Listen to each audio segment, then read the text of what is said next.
और जो 40 करोड़ का गणपति पूजा करवा रहा है केवल मूर्ति, तो उसका पावर या स्ट्रेंथ कितना होगा उस संघ का,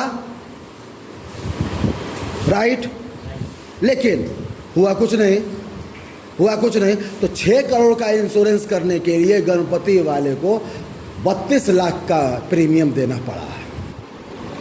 तो बैठे बैठे 10 दिन में इंश्योरेंस कंपनी ने कितना कमा लिया? ना रंग लगा ना फिटकरी, चौका है रंग। बात समझ में आ गई? जैसे इस स्कूल का इंश्योरेंस करवा लीजिए, आपने इसकी लायबिलिटी दी 5 करोड़ का मेरा बिल्डिंग है, तो ठीक है सर, 5 करोड़ की बिल्डिंग के हिसाब से एक वैल्यूएशन निकलेगा, नहीं निकलेगा सर, हर महीने आपको 1.5 लाख देना है। 5 करोड़ है ना जी, साल में 1.5 लाख देना है, तो 1.5 लाख में वो कितने का वैल्यूएशन लगा रहा है? 5 crore. I am just saying an example. तो क्या जरूरी कि हर साल चोरी हो जाएगा? चोरी जितने का अब चोरी हुआ, मान लीजिए 2 गो बेल्ट यहाँ से चोरी हुआ, तो कंपनसेशन उतना ही देगा ना, कि दे देगा 5 करोड़। जितना सामान चुराया गया है अगर वो साबित होता है हम देंगे। इसी लायबिलिटी के साथ हम इंश्योरेंस किए हैं। That is actual e commerce. Flipkart, Amazon is not a authentic e commerce. ये तो बस सामान खरीदने और बेचने का एक प्लेटफॉर्म है। अब समझ में आया? बैंक इसी से सबसे ज़्यादा पैसा कमाती है।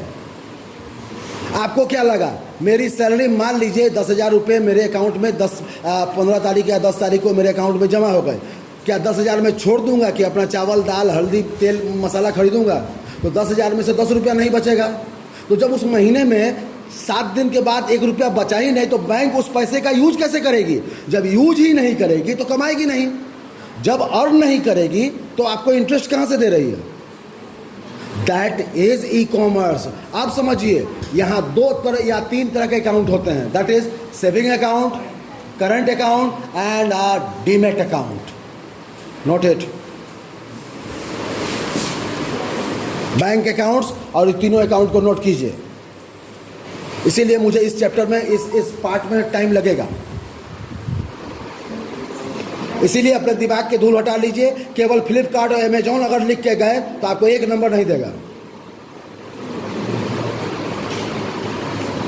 अकाउंट में क्या लिखे? बैंक अकाउंट में नीचे लिखिए सेविंग अकाउंट, सेकंड में करंट अकाउंट, तीसरा demat account.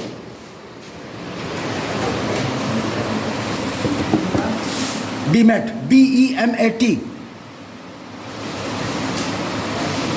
Now first one, saving account एक नॉर्मल आदमी